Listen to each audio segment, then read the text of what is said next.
Hi, everyone, and welcome to this video called There Never Was a Self. I actually had a few different titles coming through my head that I thought about using, but I think this is the most powerful and most direct in terms of what it is that wants to be expressed today during this video. So sometimes you'll hear a speaker talk about already there isn't a self, and even strong pointer. Most people don't even hear the word already, that already, right now, there isn't a self. There isn't separation right now already. People just can't help, well, the me really, can't help but think or imagine that it's something in the future that is a goal that I am going to attain. I'm going to attain it or maybe obtain it if I think of it as a separate object. But yeah, so always and already there isn't a self, and already this is not a thing. Already this is nothing appearing as everything already, which means now, which means yesterday, which means since you were born as a baby. But really, the word that wants to be expressed is never. There is never a self, even in the most egotistical human being that you can think of. There isn't a self. And in that way, everything is pure and innocent because there's no one there. I think I spoke about the boat before. You know, there's an old story about somebody being in a boat and they see the boat coming. They're going down the river and they see the boat, but they don't know who's in the boat yet. But they just see that it's coming at them and they become angry, like, get out of my way. Get out of the way. Don't you see that I'm coming? Move, move.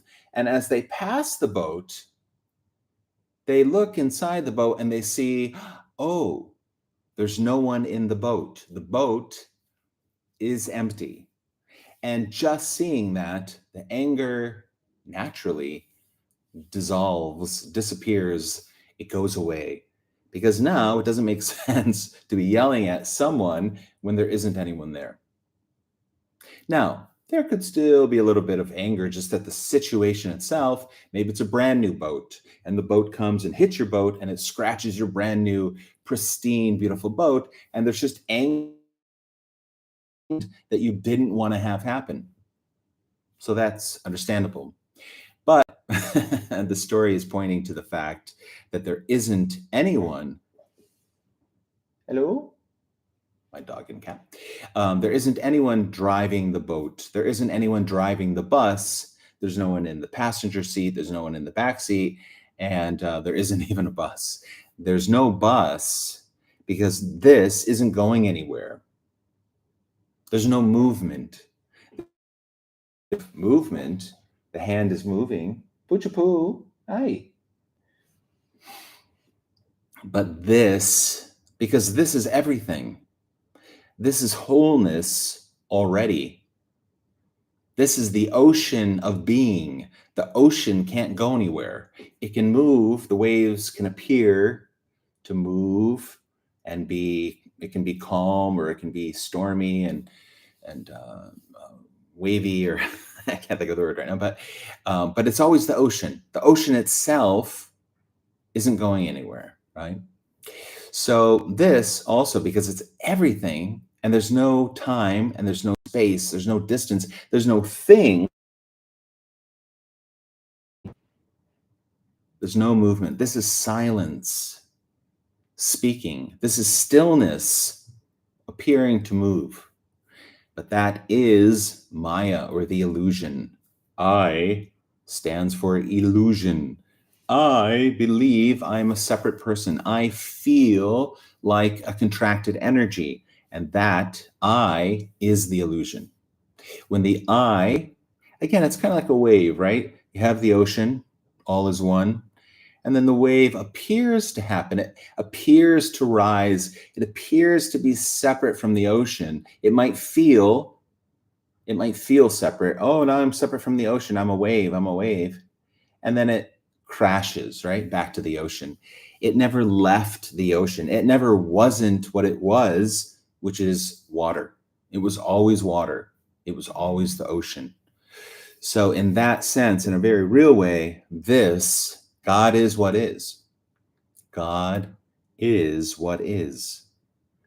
This is already divine life. Already there isn't separation. Already there aren't two.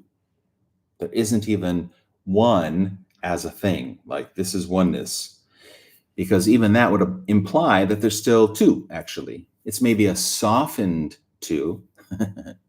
Maybe it's a more in love two. Maybe it's a more harmonious or peaceful two, but it's still two. You have to call a spade, right?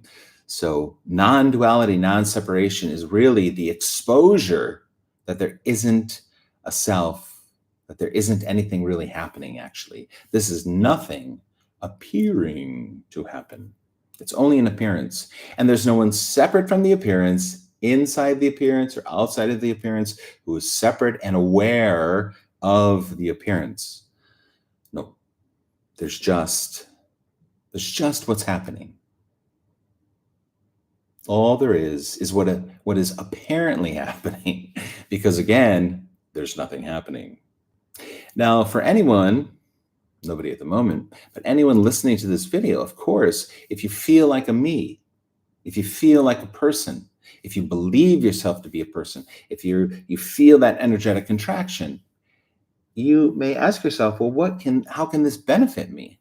And of course, it can't, because non-duality, not that it's a thing, there isn't anything called non-duality, but nothing doesn't even see the so-called separate self. The ocean, in a way, only sees the ocean. All it knows is the ocean. So even though there might be this illusion, this temporary illusion, because it's going to crash back in, saying, oh, I'm a wave, I'm a wave, the ocean isn't really bothered. It's irrelevant. It's irrelevant if you think or feel that you are a separate self. Now, for you, it means everything. Things only mean something to the me. This means something. I'm projecting value onto something. I'm projecting some sense of importance. And that is understandable.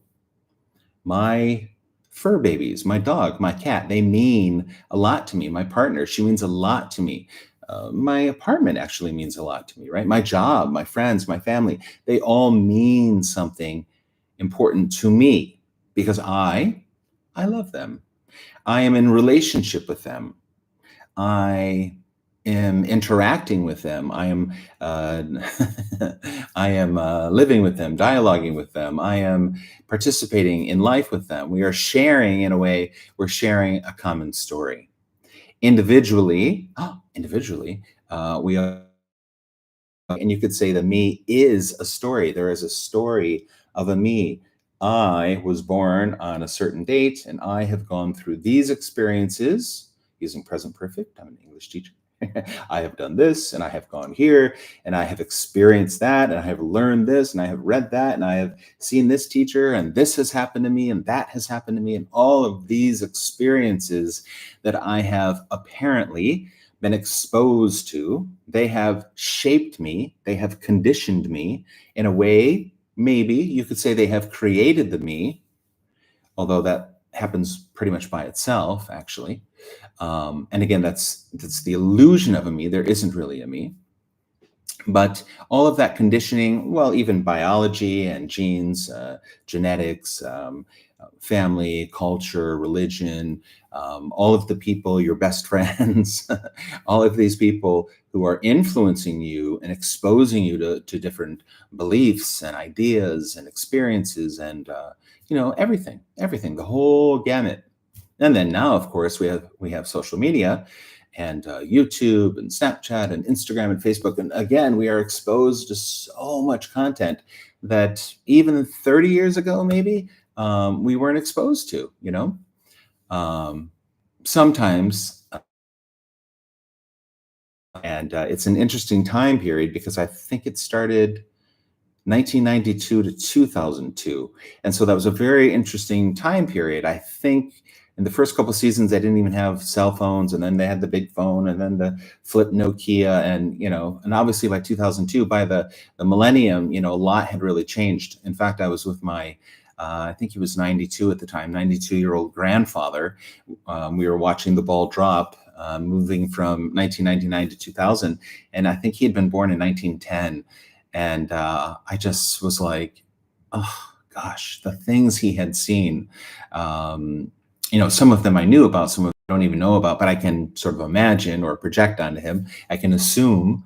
But he was born in a very small town in Indiana, surrounded by farms. I mean, so a very quiet, humble background. And then here he was at this point, outside of Detroit with family and celebration and watching, all the extravaganza that was happening in New York, and wow, just so many different changes, both world wars, and yeah. So all of this, of course, is story.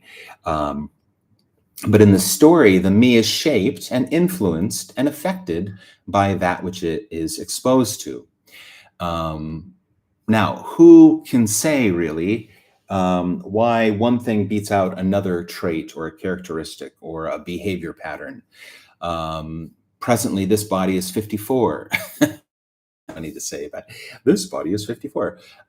So who knows why, if there's even a connection, a causal connection, why is this being right now making this video? Why is non-duality such a hot topic, or something that is so precious to this person?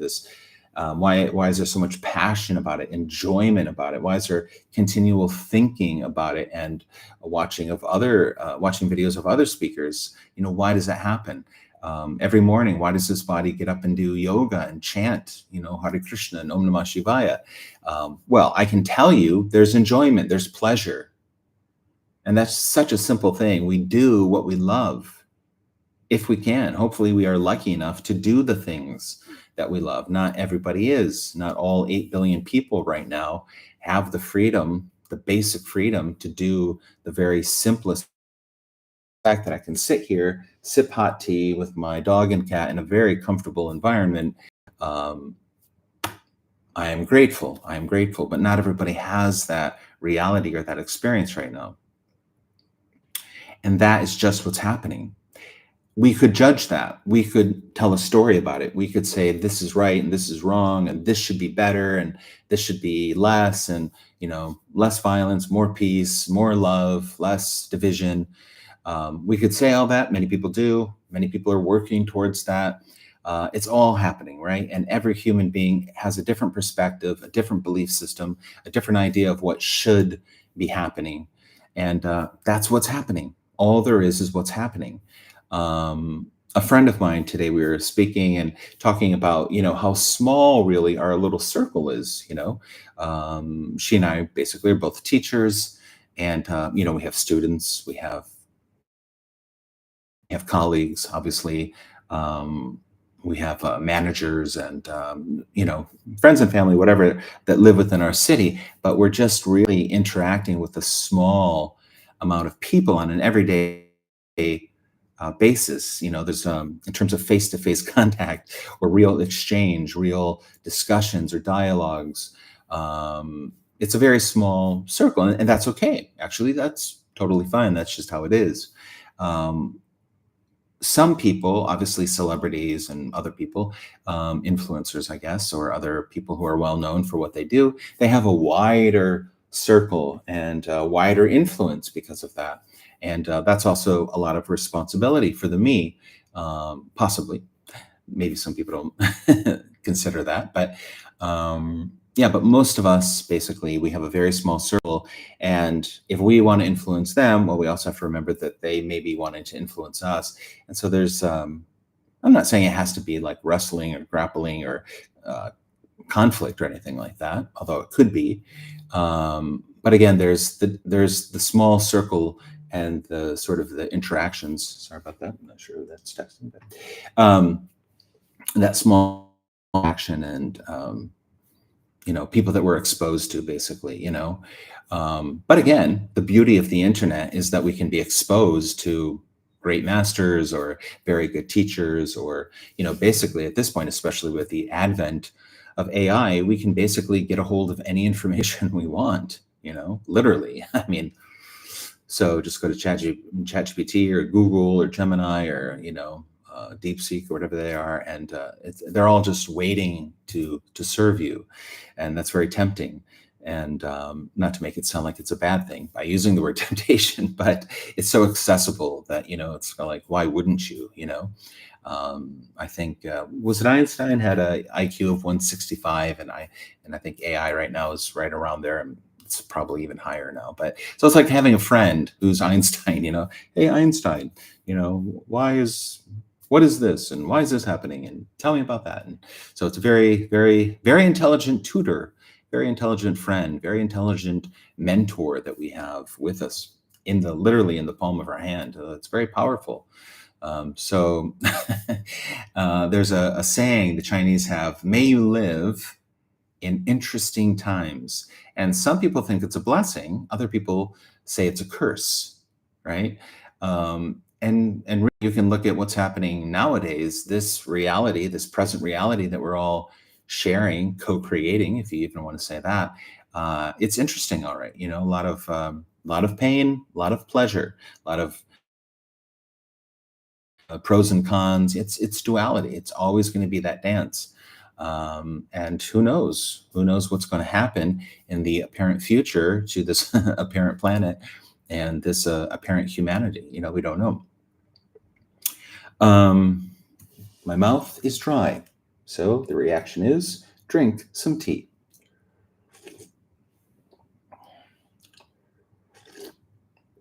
It's a yummy mint tea from my Paris cup. Anyways, I'm sure I digress. This is just speaking. No one's speaking. But the message is, for no one, is that already there isn't a self. There never was a self. And maybe the one who feels like a self might feel some sadness in that. Oh, you mean I'm an illusion? I'm a phantom? I'm not actually here?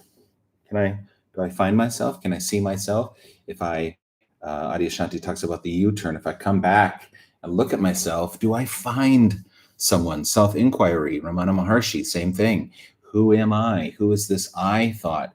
Who is this I? It's more than a thought, right? If we're just a thought, we could change it. But it's an I energy. It's an I contraction.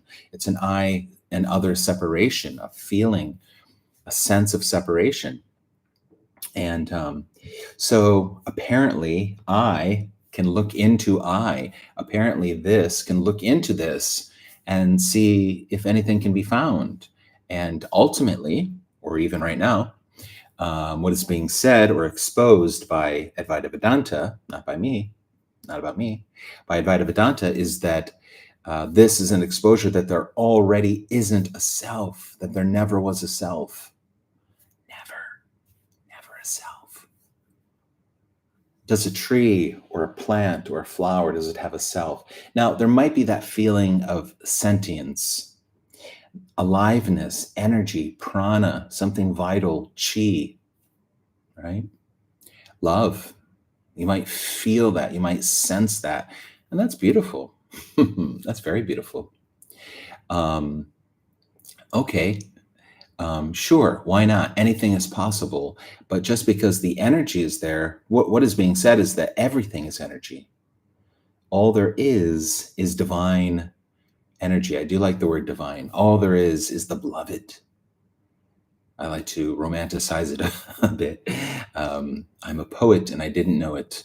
But yeah, it's a beautiful love story between nothing and nothing, or between oneness and oneness, So all of this is love, energy. I like the words creativity, intelligence, the way all of this has been created. Nothing really is created, but the way it appears, to work, it's amazing. This is amazing. always and already, this is a miracle. Like, wow, wow, wow, it's a miracle. And, and that miracle, it's, it sounds like a story about time and space, but the miracle can continue apparently to unfold. Apparently, more and more revelations can come to no one about this miracle that is. So even though this is saying all there is this, again, it's like the ocean. Yes, it's this. This is the ocean. This is God. God is what is. This is the beloved. But can it go deeper? Can it go higher? Is it always, are the thoughts always the same? Are the states of mind always the same? Are the experiences in the heart always the same? No. Everything is changing. Everything is changing, but it's always this. You see, it's never not this. It's never something else. There isn't anything else. There isn't an other. There aren't two.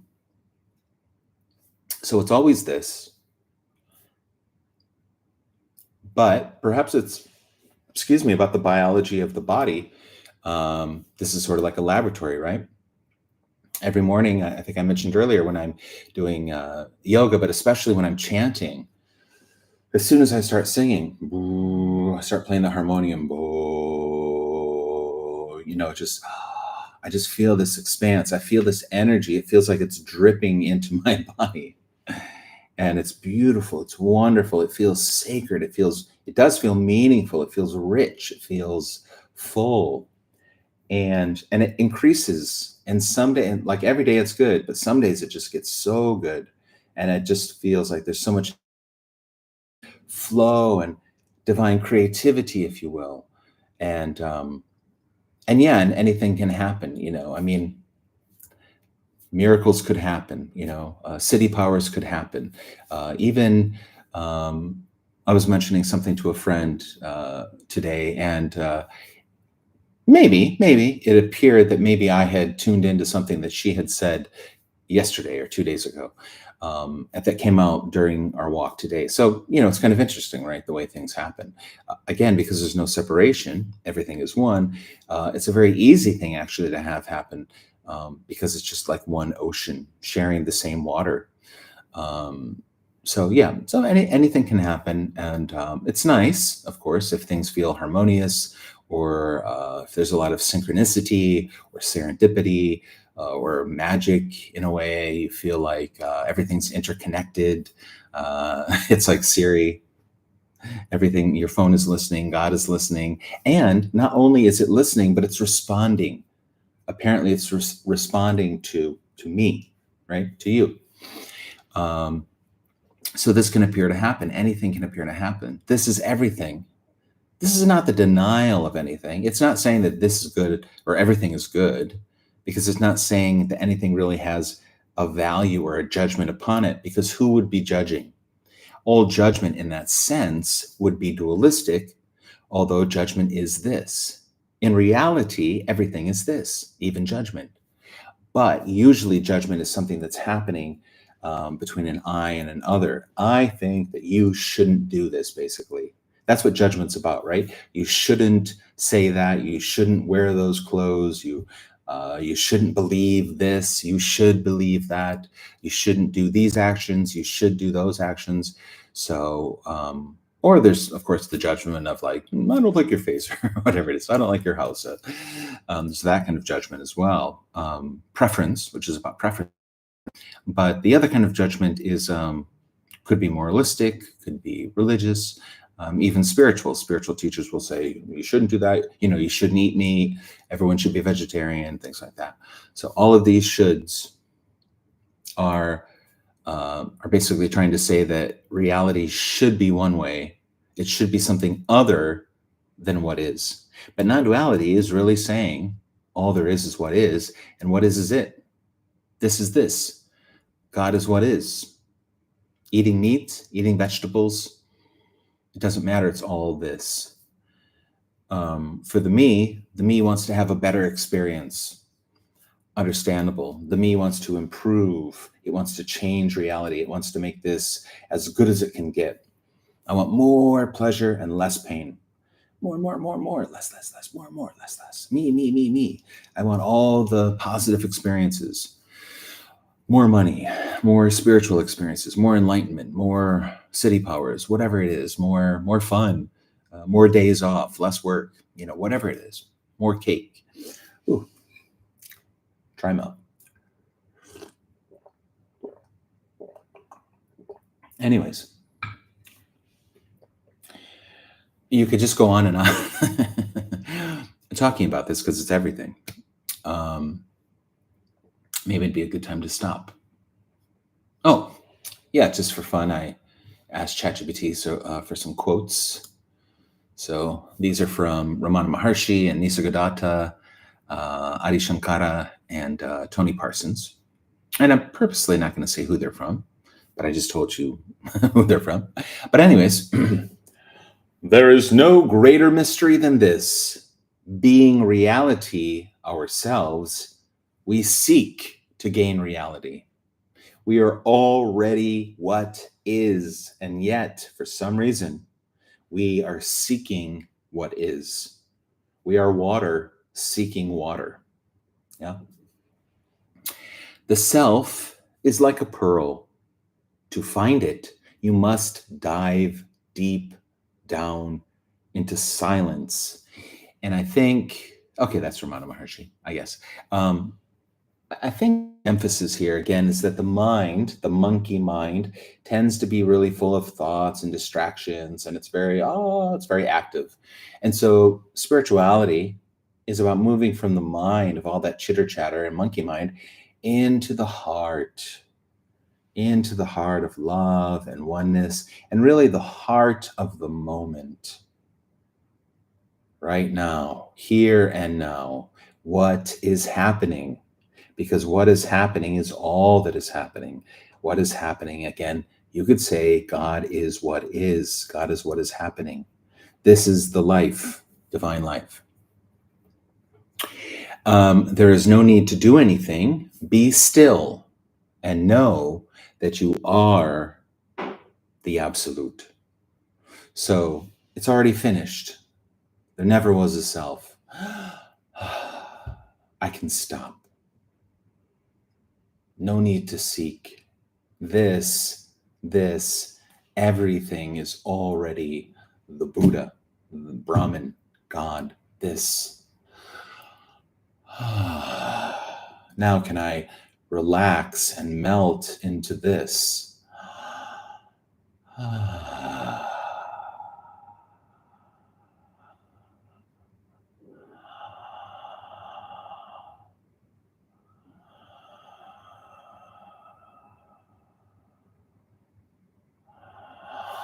Every inhalation, every exhalation is this.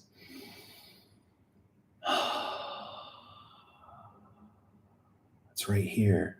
It's everywhere. Nisargadatta said, wisdom tells me I am nothing. There's no self. Love tells me I am everything.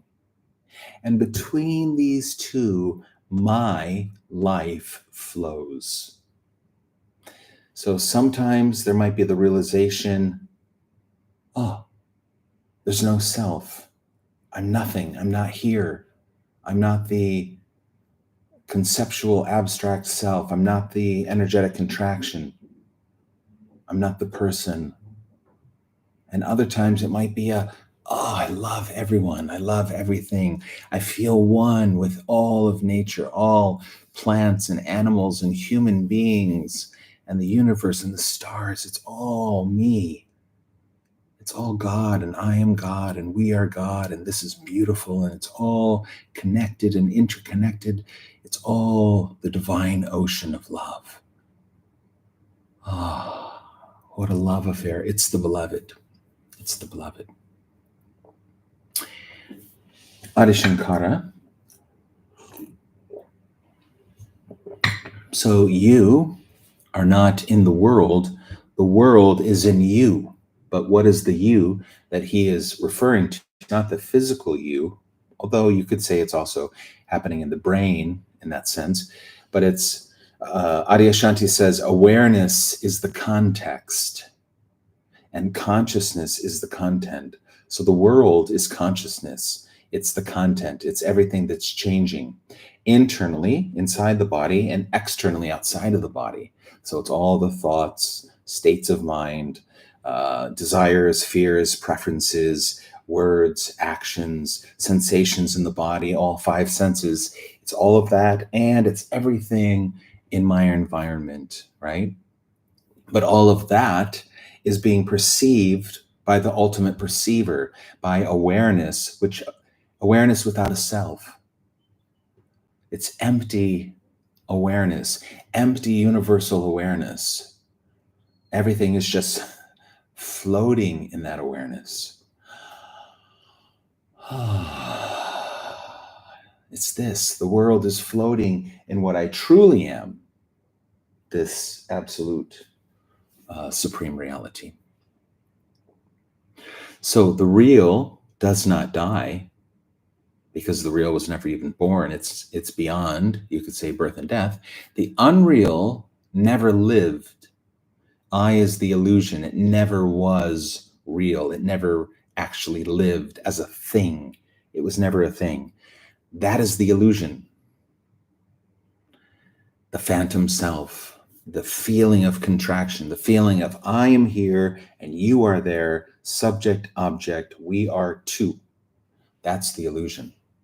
And that illusion, like a mirage, like a stick or a rope, which we're about to read, which looks like a snake, it was never real. The rope was never a snake, right?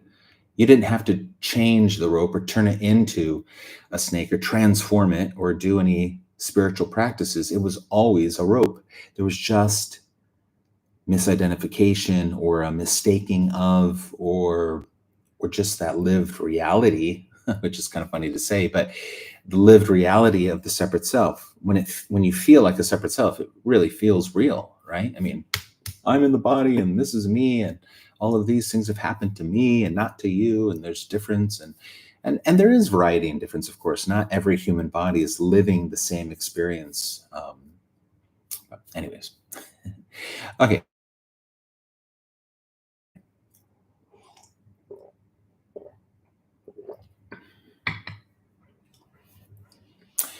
So, Brahman is real. The absolute is real. The world is illusory. The I is illusory. The real is sort of real and unreal. The self, this is the true self that he speaks about, is nothing but Brahman. I think this is I don't think this is exactly the correct quote, but basically they say what? The mountain is the mountain is God, all there is God. I forget what it is actually, but anyways. But basically, it presupposes or sort of speaks about a process of you think the mountain's real, you think the world is real, and then at some point you realize, oh, everything is God. This is all God. And then God is the mountain in a way, right? It's no longer what it was before. It's perceived differently. Perception changes. There's a shift in the way you are perceiving both this and everything external to the body. So, what I was saying earlier, just as a rope is mistaken for a snake, the self is mistaken for the ego. So we see think it's a snake. We see the ego. Again, he's using the word self. I wouldn't use that. I would say the ego, Adyashanti agrees with me. No, I agree with him.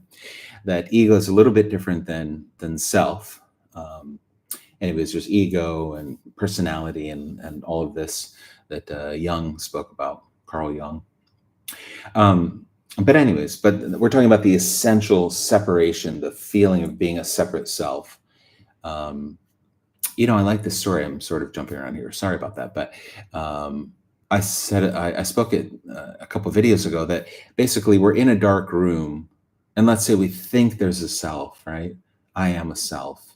And then lightning strikes just for a second, but it's enough to see that, oh, there's no one here. There isn't a self. So it might go dark again, and this is what we might call a satori or an awakening or a shift or a glimpse, something like that. It doesn't, it's timeless actually, it's beyond time. It's just a moment of like clear seeing, you could say, where you just see this as it is. Oh, there isn't a self. Oh, there isn't a thing. Oh, this is all emptiness. This is nothing appearing as everything. And then there could be the energetic contraction that comes back, but you have seen the truth in a way. You have seen what is with clarity. And now you have an understanding. Oh, okay. I'm not necessarily this body or this person that I feel that I am. I'm something, as Nisargadatta said, I'm nothing and I'm everything at the same time. You are ever free. You are not bound now, nor were you ever. Nisargadatta said you are freedom itself. All there is unconditional freedom and unconditional love. There is no me. There never was. There never was a self. There never was a me. That's the illusion. I is the illusion. Life is simply what is. All there is what is happening. This is it. This is wholeness appearing as a story of separation. Again, this, the ocean, it can be whatever it wants. It's a shapeshifter in a way. So if it wants to be separation, it doesn't matter because, again, there's no other that's being affected or harmed or manipulated or controlled by anything that wholeness does, right? It's all wholeness. The joke is on itself in a way, but not even that. But yeah. So energy is this, and then it can appear to contract. I'm a separate self, and then again, it's expanded or it disappears. Doesn't matter. It's all this. It's all what is happening. Contraction, release. Contraction, release. This. It's all this. So this is it. This is wholeness appearing, I said that, as a story of separation. Liberation is the end of seeking, but it is not for anyone. So me and seeking that me energy, that isn't there more? Liberation is the end of that. Seeking stops. It's real stopping, though. It's not the me saying, okay, I'll just stop and I'll have some tea and I'll wait. I'll wait for something to happen. It's the true ending of seeking. It just stops. It's gone. As Alexis Knight says, it's not really a spiritual awakening. It's more that me energy falls asleep and never wakes up again. It's like dreamless, deep sleep. When you go to sleep, if you dream, there's still that activity and consciousness and I and other in a way. But if you really go into deep sleep and there's no dreaming, there's absence. And that's what this is actually, is absence. It's absence. Awareness is just another appearance. It's not needed for this to be. Yeah, there's a lot of spiritual teachers that really, really focus a lot on awareness. I used to love that word awareness. Ramana Maharshi, who of course is world renowned and considered to be like one of the major non-duality Advaita Vedanta teachers, he would say, you are awareness, like awareness is your true name or something like that. I would agree with that if you say that awareness and consciousness are one, two sides of the same coin, but again, there's no coin, or that awareness isn't necessarily about the body being aware of something, subject, object, but there's universal empty awareness. So it's everything. Again, like I was saying earlier, it's the context for everything. It's everything. It's everything. It's everything. It's everything. And there's the appearance of that awareness of everything, but there's no one who is aware.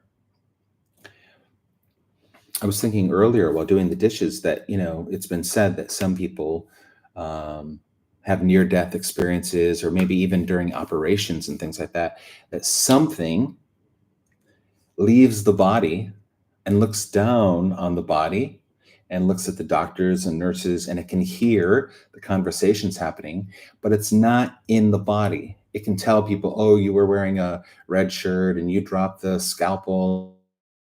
She was washing her hands too long or something like that. But so if awareness was just a biological, physical thing, then if whatever this was that left the body is still aware, then it's not physical, right?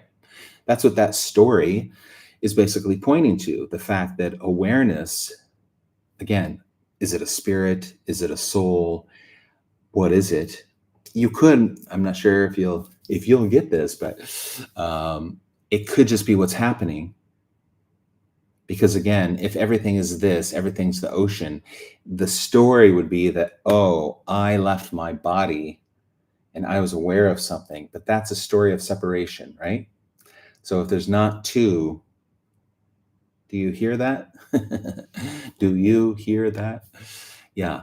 So in that sense, yeah, well, everything dualistic is just. So anyways, either there's something like awareness or something like a spirit that is separate from the body, or again, it's just what's happening. That's a good one. I like that.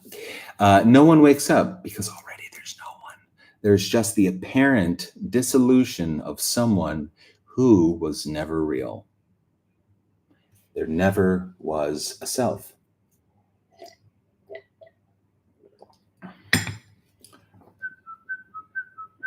It doesn't matter what happens. It could look like a self. Oh, I am a self. This could be saying, I am a self. I am a me. And it's still empty of me. Can you hear that? Can you hear that? Even this moment of confusion or seeking is already perfect in the sense that it's this. It doesn't need to change because, again, it can't change. It can't become something other than this.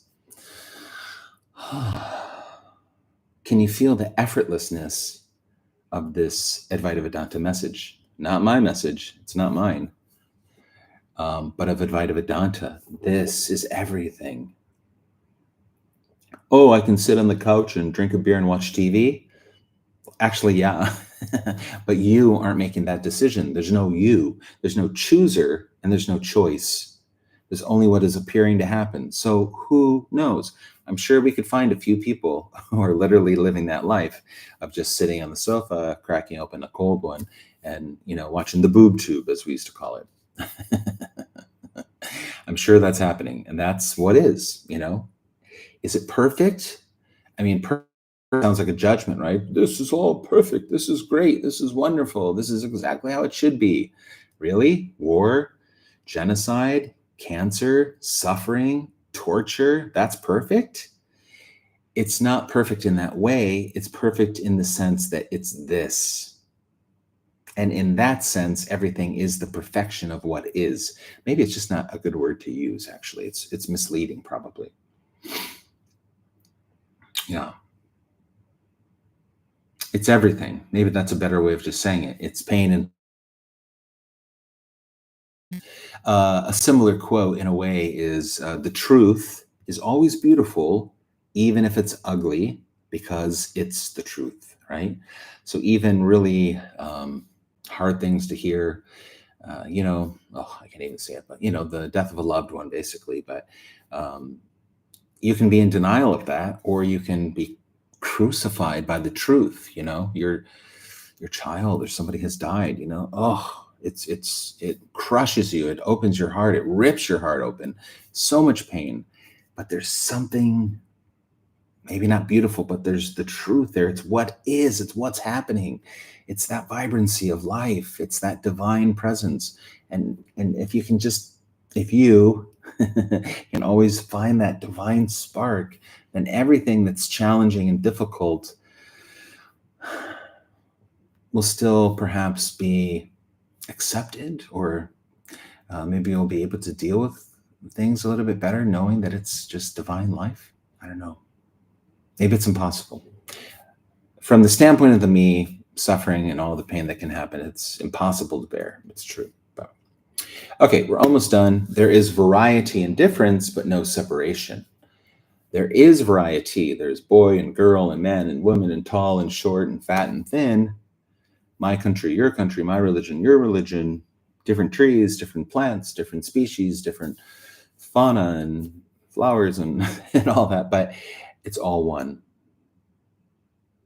Variety and difference. This is different than that. The table's different than the cup, than the tea, than the computer, but it's all one. There's no separation. Now, I like Alexis Knight, how he says, even to say these two are the same, these two are different, these two are similar, is still duality, right?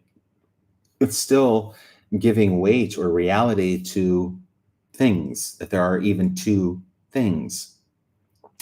So again, this message can go even further by saying there aren't two things. You don't even have two things to compare, and there's no one here to compare, to make a comparison. Now, this might seem a bit pedantic or a bit extreme, or like, what's the point? Why are you getting so nitty gritty about this, or picky or finicky or detailed? But it's just to, if you love this message, and I do, then you're looking for every little nook and cranny. He said this, and what about that? And it's all this. Everything is this. It can be very sloppy. It's still this. Or again, like a scientist, you can try to find the needle in the haystack. Anyway, so this is I love this by Nisargadatta. There is variety and difference, but no separation. In fact, for many years, when people have asked me, what is non-duality? What is all this about oneness? We're not the same. I would say, you're right. There is variety. There is difference, but there's no separation. It's all oneness appearing. It's the one appearing as the many. Again, so simple. But the mind, the ego, the whatever, it complicates everything, right? And there's a lot of fear there, of course. You and I are different. Can I trust you? Really, that's what it comes down to most of the time. Are you going to hurt me? Are you going to say something that hurts me? Are you going to think something that hurts me even? Are you going to do something that causes me pain instead of pleasure? There's just that dualistic play. So because I might not be able to trust you, I will live my life like this, guarded and protected, and like a turtle sort of peeking its head out. Can I trust you? Are you going to be nice to me? If I sense, oh, this person's loving or kind or nice or funny, or okay, I will expose myself. I will be vulnerable. I will reveal my true self, and I will engage with you until, oh, why'd you say that? Why'd you do that? Ouch, ouch, that stung, that hurt. Okay, I'm going to go back in my shell, And for a lot of people, it is that sort of back and forth kind of energy. I'm with you, hey, and then, oh, you've hurt me a bit. I'm going to retreat, and then I'm going to come back and retreat and come back. Contraction, expansion, contraction. Quote, say, is life is between the banks of pain and pleasure. Again, it looks like two, it's just one. There's no river, there's no banks. But yeah, basically this, pleasure, ooh, pain, pleasure, ooh, pain, pleasure, ooh, pain. And and it's probably not so extreme or obvious like this. Sometimes it's, oh, I'm happy, oh, I'm bored. Okay, it's not painful, I'm just bored. Or, oh, I'm free, I can go do whatever I want. Oh, I've got work to do. I'm not free now. I've got responsibilities. I have work. I have things I have to do. So I can't go have fun, right? So there's all of this sort of dualistic play back and forth. Or there literally is, oh, I'm having a great massage or a great whatever. And then in the next moment, oh, I rolled over on a knife, or somebody walked in my house and, hit me over the head. I don't know. Anyways, pain and pleasure. We all know what pain and pleasure is. There is never a self. There's never a thing, always already. Be again, sometimes you hear something and, oh, it just zaps you, be what you cannot not be. Again, this is already, it's the case. Can I hear it? Can you hear it? Already there isn't separation. Already there aren't two. Already this is all there is. Already this is God. Already this is the absolute supreme reality. It's not something coming in the future. It's not something I have to work towards. It's not a goal that I have to achieve. It's not something that I have to create or co create with humanity. Nothing has to happen because nothing is happening, and because this is always this.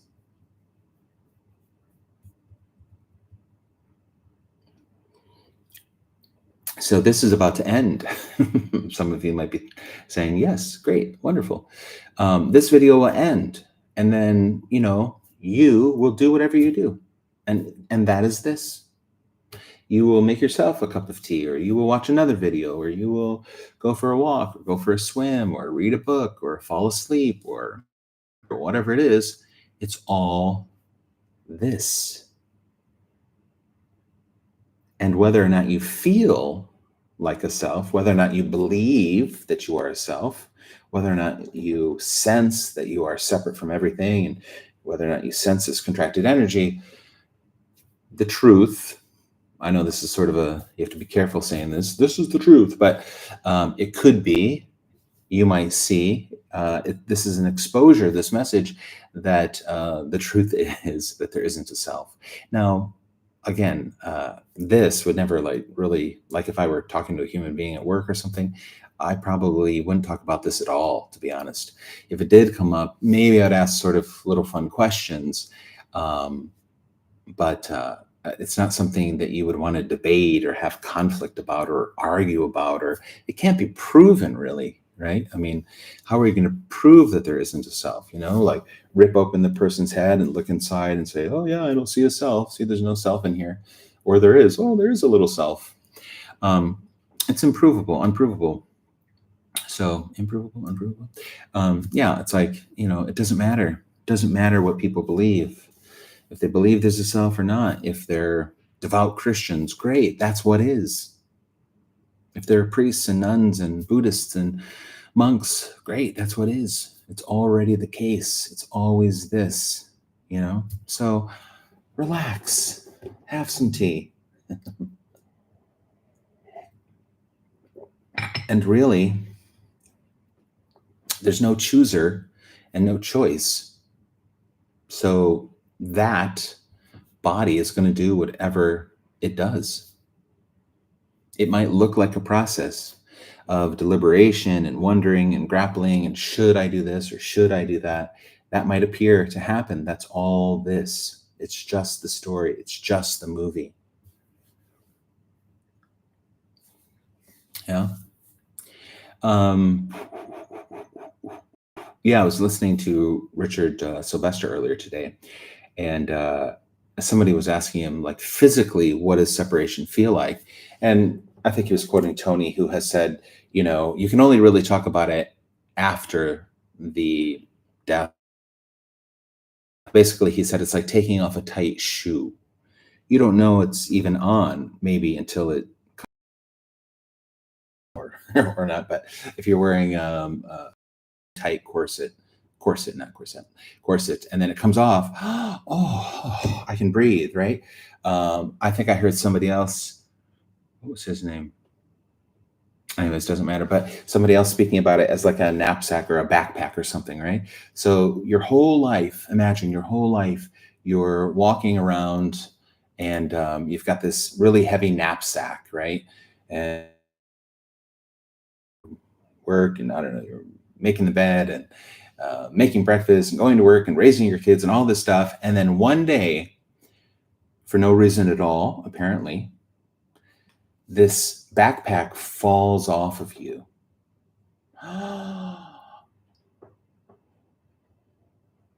What? What was that? All of a sudden, oh, I didn't even know.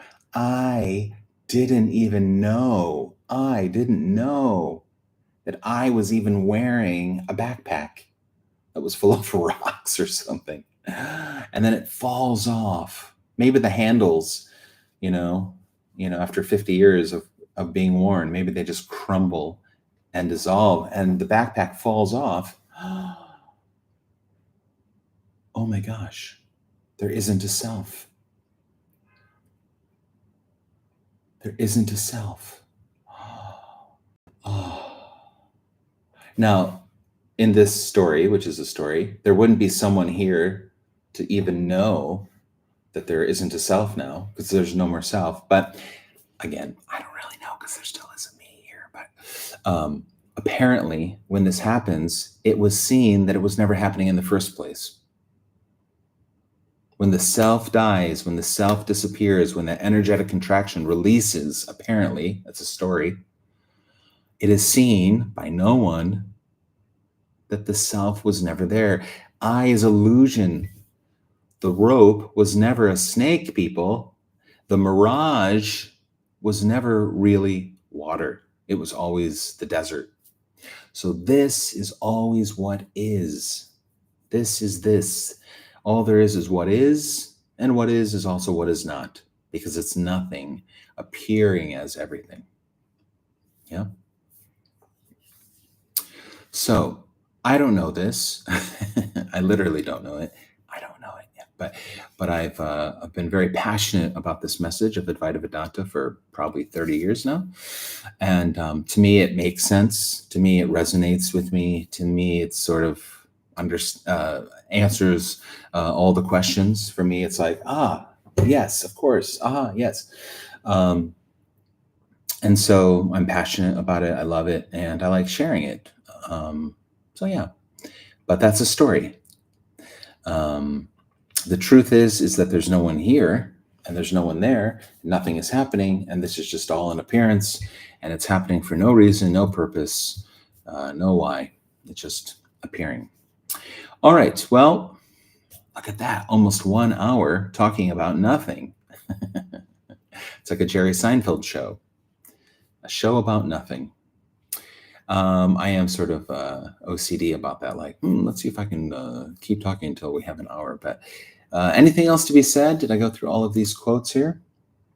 Yeah, there is never a self. There's never a thing, always and already. There's no past, no future, no present, no chooser, no choice, no time, no space, no levels, no dimensions. This is nothing. Appearing as this. All there is this. All there is oneness or wholeness or the beloved. Unconditional freedom, unconditional love for no one. A divine song, a divine dance, a divine play for no one. A movie that no one is watching. And all the characters on the screen are empty. It's just entertainment for no one. Hopefully entertainment.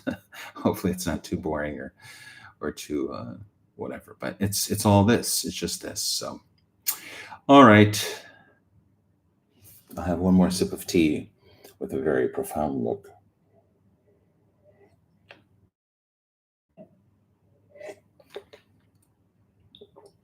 I love tea. I have 1 cup of coffee in the morning, sometimes 2. I love coffee, but tea, tea is so good. So yummy. Tea is this. Okay, namaste. Loka samasta sukhino bhavantu.